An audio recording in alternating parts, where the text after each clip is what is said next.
MKCG medical college और hospital जड़े डाक्तरी छात्री cigarette धुआं झाड़िबा घटना को केन्द्र करी सीनियर रेसिडेंट और पीजी छात्रंक मध्य होइथिला गंडगोल। एहाकु नेई आज एमकेसीजी मेडिकल कॉलेज कर्तृपक्ष पक्षरु एक जरूरी काउंसलिंग बैठक डकाइथिले। एही बैठक कॉलेज टेलीमेडिसिन सम्मिलनी कक्षर अनुष्ठित होइथिबा बेले एथिरे हॉस्पिटल विभागीय मुख्य ब्रह्मपुर एसपी समेत यूजी पीजी और जूनियर डाक्तर संघर कर्मकर्ता उपस्थित थिले। एहा सह बैठक में आहत होइथिबा शिशु विभागर द्वितीय वर्षर पीजी छात्र और आक्रमण करथिबा अस्थिशल्य विभागर 3 जण सीनियर रेसिडेंट, जड़े असिस्टेंट प्रोफेसर और जड़े पीजी डाक्तरी छात्र मध्य उपस्थित थिले। बैठक में समस्तक मतामत निया जाइथिबा बेले घटना संपर्क में डीएमईटी को लिखित भाव जणाई दिया जिवो और सेठारु जहा निर्देश आसिबो से नहीं कार्यानुष्ठान निया जिवो बोली कॉलेज डीन कहिसंती। छात्रों को आक्रमण करथिया अभियोग होइछि एवं ता सहित जेता नेकी असिस्टेंट प्रोफेसर इंजीनियर इनकी किछि पिलागना अभियोग होइछि कोन सर कोन रेजि बडो अभियोग कोन आपण आज आलोचना करावा मीटिंग जी से जो घटनाटी घटिला से आमर जड़े वरिष्ठ पेडियाट्रिक्स भाइस प्रिंसिपाल जे थे प्रोफेसर सी भी सेठी उपस्थित थे। तेणु सी जहाँ कहते आज सब एचओडी प्लस जो मैंने अच्छा विक्टिम पिलाटी और 5 जन जो मैंने सामिल थे से आम आज डाकिकी पचरा उचरा करूँ एक्चुअली कौन घटनाटा घटला। तेणु से विषय समस्त सजेसन देती और समस्त जहाँ जहाँ कहते आम टिपिकी रखी थाना रे जो मामला रुजु से थाना से जहाँ डिसाइड करेंगे से दिन राति ही से पिलाटी थाना कर आम पटु किसी जाइनी कथा से चली से पुराणा ग्रज रखिकी से पिलाटी उपरे छोट जिनसटे गोटे स्मोकिंग उपरे गर्लफ्रेंड स्मोकिंग करुला ये कौन टे मना करथिला। तेणु से रागटा 1.5 वर्ष पर से रागरे से दिन राति तार मन पड़ जाइए बोधे डाकिकी करू बाड़ाबाड़ी कर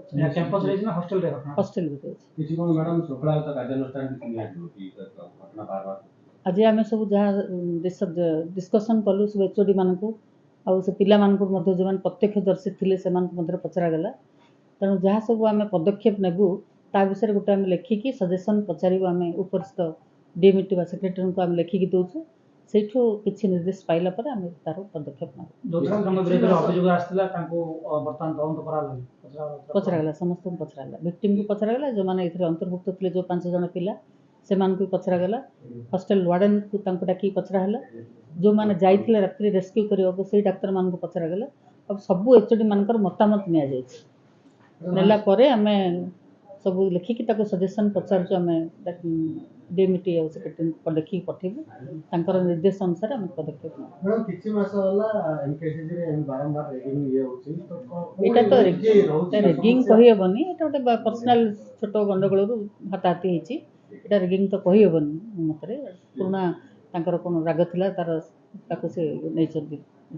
तथापि यही घटना हॉस्टल प्रेमिसेस भितर हवा कथा नुहे। तेणु आम यहाँ बंद करने आम स्टूडेंट यूनियन प्रेसिडेंट जो पीजी यूनियन प्रेसिडेंट से केतोटी नियम कर आज कैंटीन बंद हम संध्या राति 11:30 ରୁ 6ଟା पर्यंत कैंटीन बंद हो जोटा कि राति सारा खोलूला बंद कराव। प्रेमिसेस भितर अल्कोहल स्मोकिंग बंद ता छड़ा जो मैंने भोजी भात करेंगे परमिशन नहीं करेंगे 11:30 भितर करेंगे। आउ केते जन डाक्तर जो मैंने अच्छा से प्रेमिसेस मना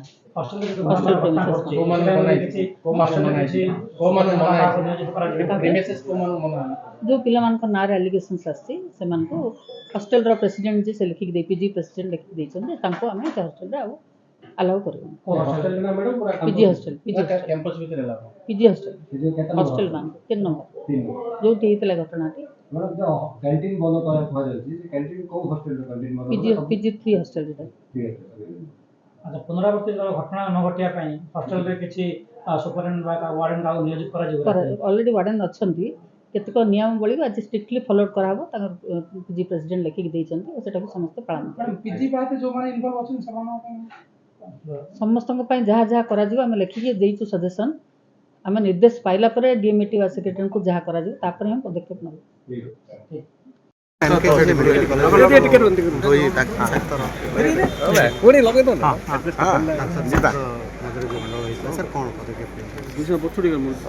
रात्रि बेले पीजी स्टूडेंट्स और सीनियर रेसिडेंट मझे गंडगोल होला भाया आमर Baidyanathpur police station ray report होती जे पीजी स्टूडेंट अच्छी पीडियाट्रिक्स रिपोर्ट रे एफआईआर होती टोटल 5 लोक विरोध रे एफआईआर होती असाल्ट और थ्रेटनिंग ये सब सेक्शन रे एफआईआर वर्तमान रजिस्टर होती पुलिस इन्वेस्टिगेशन वर्तमान करुच्ची और किसी वीडियो जबत होती से जार इंजोर्ड अच्छी तार मेडिकल रिपोर्ट भी आना वर्तमान इन्वेस्टिगेशन चली जो जाना पड़ तदंतर से अनुसार कार्यानुष्ठान भितर किसी पर्सनल एनिमिटी आगर किसी पर्सनल रिलेशन को लेकिन जाना पड़ी फर्दर इन्वेस्टिगेशन चल ଏହା ସହ ଘଟଣା ଘଟିଥିବା ପିଜି ହଷ୍ଟେଲ ନମ୍ବର 3 ରେ କ୍ୟାଣ୍ଟିନ୍ ରାତି ସାରା ଖୋଲା ରହୁଥିବା ବେଳେ ବର୍ତ୍ତମାନ ରାତି 11:30ରୁ ସକାଳ 6ଟା ପର୍ଯ୍ୟନ୍ତ ବନ୍ଦ ରହିବ। ଏହା ସହ ଅଭିଯୋଗ ଡାକ୍ତରୀ ଛାତ୍ରଙ୍କୁ ହସ୍ପିଟାଲ ପ୍ରବେଶ ବାରଣ କରାଯାଉଥିବା ନେଇ ପିଜି ୟୁନିୟନ ସଭାପତି ଲିଖିତ ଭାବେ ଡିନ୍କୁ ଜଣାଇଛନ୍ତି। मेडिकल कैंपस परिसर रे अल्कोहल और स्मोकिंग मना कराଯାଇଥିବା बेले भोजी भात पाई अनुमति नहीं एहाकु राति 11:30 सुधा बंद करने को पीजी जूनियर नियम करिथिबा डीन को सूचना देइचंदी। सेपटे आक्रमणर शिकार होइथिबा पीजी छात्र आक्रमण होइथिबा नै बैद्यनाथपुर थाना रे 5 जनक विरोध रे लिखित अभियोग करथिले। पुलिस ए नै तदंत आरंभ करिथिबा बेले किछि वीडियो जबत होइथिबा बेले आक्रमण शिकार होइथिबा छात्रंक इंजुरी रिपोर्ट ग्रहण करी तदंत करा जाउथुबा बेले तदंत अनुसार कार्यानुष्ठान नियाजिबो बोली ब्रह्मपुर एसपी कहिसंती। ब्रह्मपुर इतिश्री पात्रंक रिपोर्ट स्वस्तिक न्यूज।